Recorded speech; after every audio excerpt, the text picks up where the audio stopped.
Hi, welcome back to my channel. Thanks for joining me.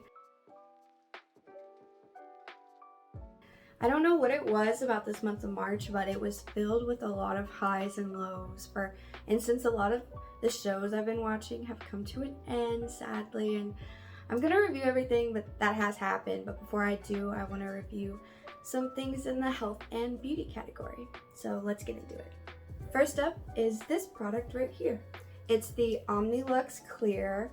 Now, I've been using this the past 3 months. It's a red light face mask that is used to help reduce acne, fine lines, wrinkles. I follow the instructions, which meant I used it to 3 to 5 times a week. It comes in with a built-in timer for 10 minutes each use. And with this particular mask, I was able to use it each week before having to recharge it, so that was handy. It takes about an hour to fully charge from low. Most of the time, I'd lay down and meditate or watch shows. I try to adjust it with a Velcro to not leave marks on my face and sit just right, but I haven't been able to do that exactly without it leaving indents from where it sits, but that's my only complaint with this. I'm gonna go ahead and open it here just so you can see. I know I had the video up, but this is what the instructions look like. Fairly simple and laid out, and here it is out. It's got the red lights all up around, and it comes with these Velcro straps, 2 different types of plugins. This is to be able to charge it. All you have to do is plug in this little guy. It's a USB, press and hold, and you got your red light. And in the packet, it says that it takes up to 3 months to see results. So I took a before and after photo from when I began the use to see if there was any noticeable difference. Now, if I were to judge it, I personally didn't really see a significant effect. I still noticed the deep lines on my forehead, but I've had people comment that they noticed a difference. So we will see. I'll continue to use the mask and see if it takes more time for the results. This next beauty treatment that I'm going to talk about is not exactly a product, it's more of a service. I've recently started going to my local spa to use their sauna for some sauna sessions, and it's supposed to help with detoxification, increase metabolism, blood circulation, pain reduction, anti-aging, and overall improves cardiovascular function, among other things. And the one that I use has the red light in the sauna. I use this time to meditate and go over some things in my week, but overall give myself a little break during the day. I've tried to go once a week if I can.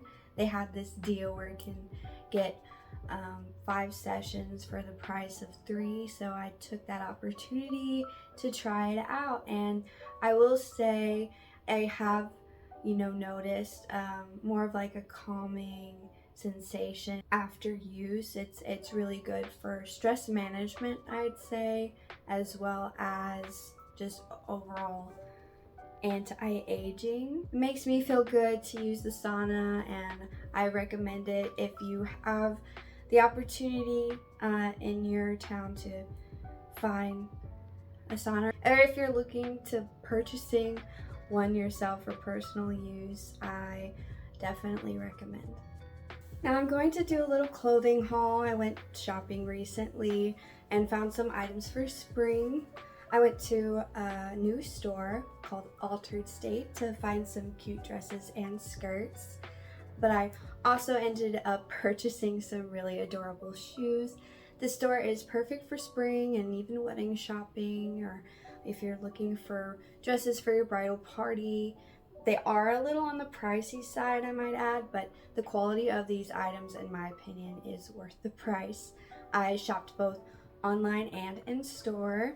So I got a little bit of comparison in like shipping time frame, which was only a few days. Honestly, I received the package right away.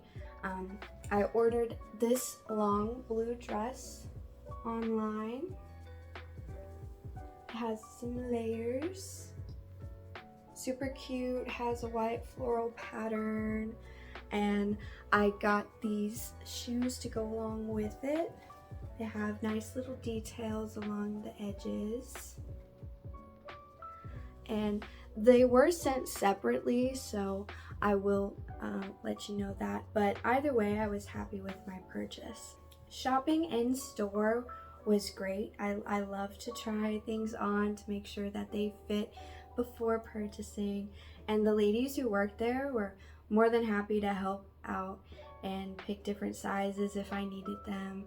I warn you though, being in store can be a little tempting. They had a lot of great jewelry to choose from, and I found myself having to reel myself back in from going overboard. I will say though, I tried to stick to a color that complements me personally, but they have a lot of variety of options. So the next item I bought was this blue dress. It's got these polka dots all over it, but they're textured, and it has a nice little bow in the back. It's a little short, but not too short in my opinion. I also noticed that there was a matching bow, so I bought that as well. It has the same texture and everything. One thing about this dress in particular is I recommend folding it and putting it in a drawer versus hanging it on a hanger. I noticed some discoloration from it being sitting on the hanger, turned it a little green, but other than that, it's a great find. I also bought this little item right here. It's a super long flowing maxi skirt with some asymmetrical lines to give it some definition with a blue floral pattern. I noticed that it was a little long on me, but once I put on some heels, it made all the difference. These heels are super cute. They're high platform sandals and come in all sizes. They're really comfortable, honestly. I've worn them a few times. Other than that, that's my clothing haul. Altered state, I recommend.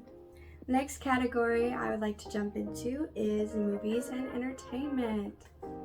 So this month I decided to get more into puzzles. This is an activity that has so many benefits.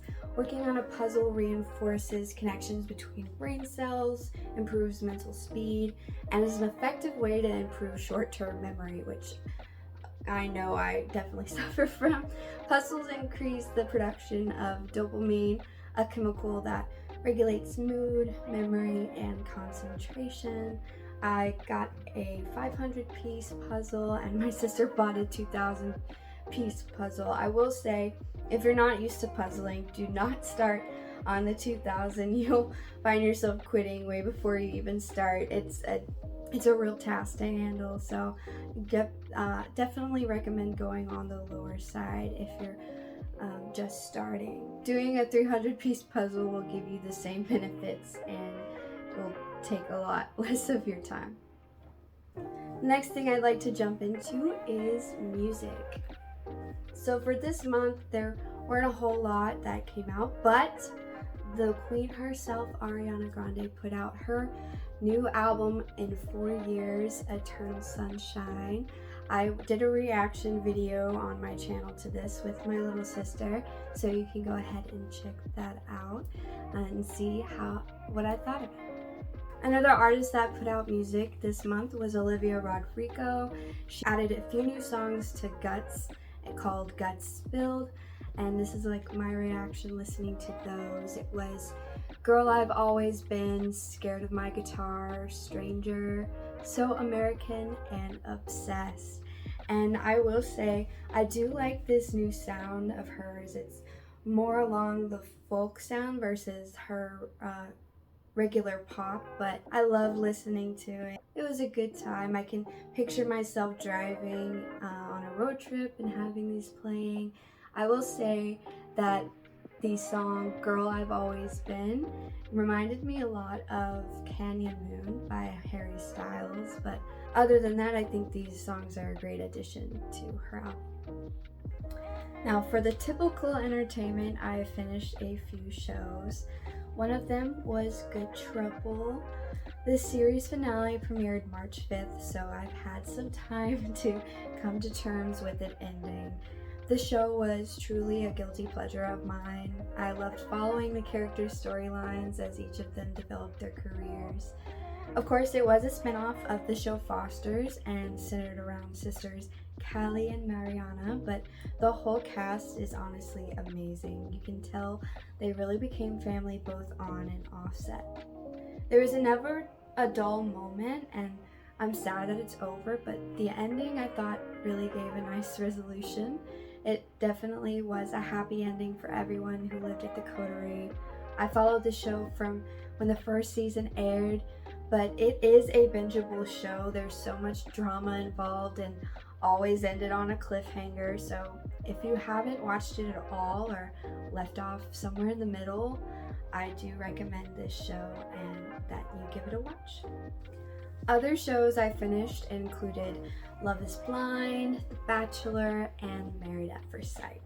Now, I won't get into these because I don't want to give out too many spoilers. I will say though that each season brought the drama and anticipation. Watching it from week to week was worth the suspense. The people who signed up for these shows I know gave up a lot of their privacy, but it was all in an effort to find love. Now, with Love is Blind, there were some couples that made it through the whole process of talking to each other behind a wall. A lot of the time I didn't know where the relationships were going, and there was a lot of drama with a few couples in particular. The ending though for each of them had me on a roller coaster. I was not prepared for any of the results, and at times I was crying or screaming at the TV or just left in shock.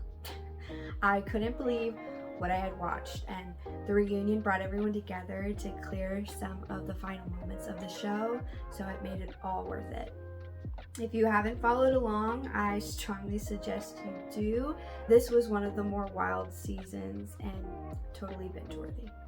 The Bachelor had its final episode premiere March 25th.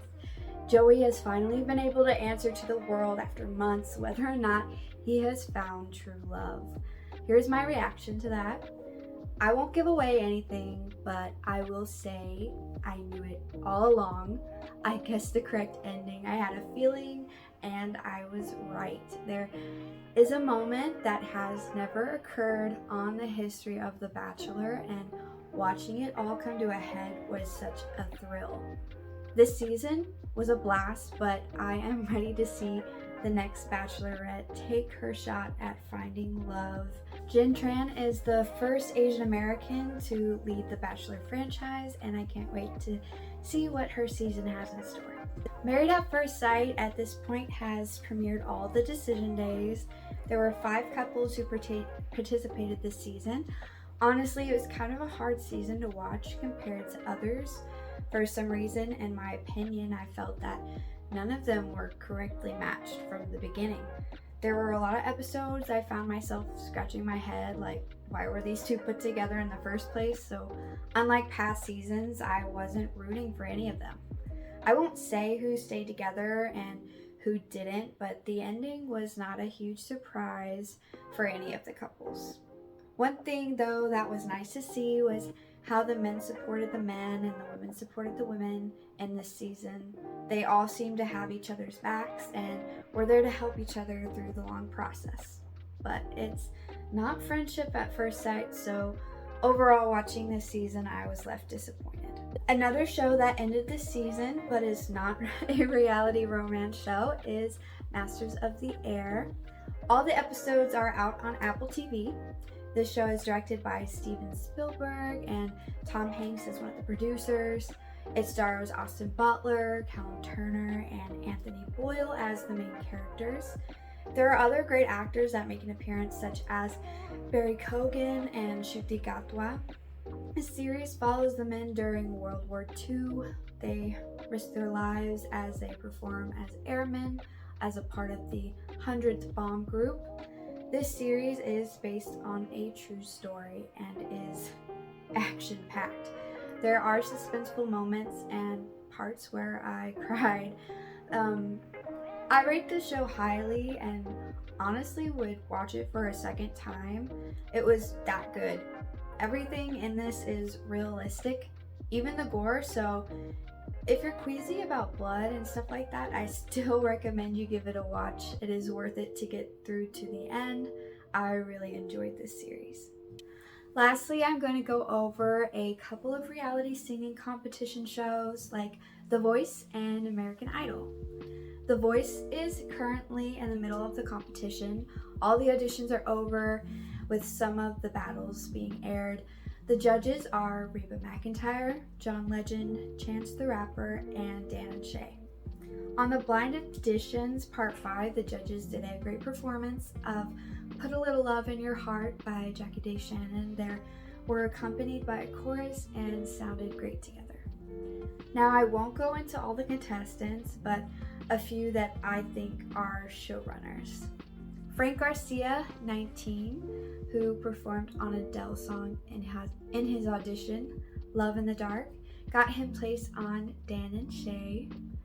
AJ Harvey, 25, from Oklahoma, originally from Wichita, Kansas, sang Girl from the North Country, and also got him placed on Team Dan and Shay. Olivia Rodin, who is 24, from Delaware, sang Long, Long Time, ended up on John's team. Karen Waldrop, 36, from New Orleans, sang Bye Bye and got herself on Team Dan and Shay. Now, the others that I loved personally were 4 Chair Turns, and 3 of them ended up on Team Chance.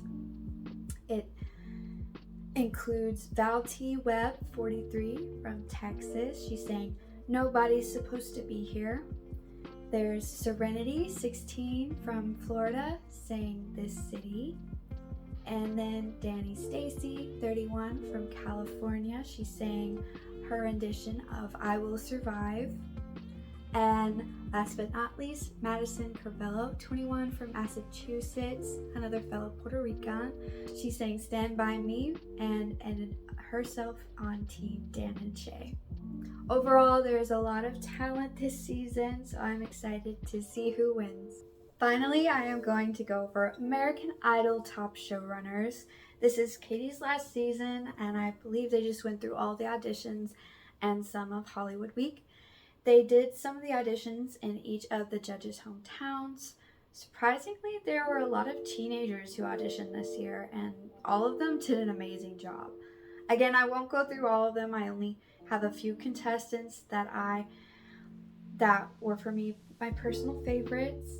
First up is Sam Kelly Cohen, 23, from Florida. He sang Time of Your Life, which is an original song that he performs with his band Keiko. He was there to support his friend who also got through, so the fact that he wasn't prepared to audition is mind-blowing. Next is Lillian Hackett, 17, from Virginia. She sang an original song also called Tennessee.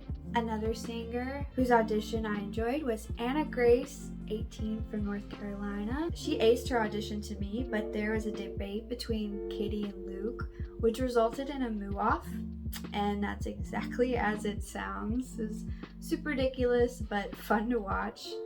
And then finally, Michael Rice, 26.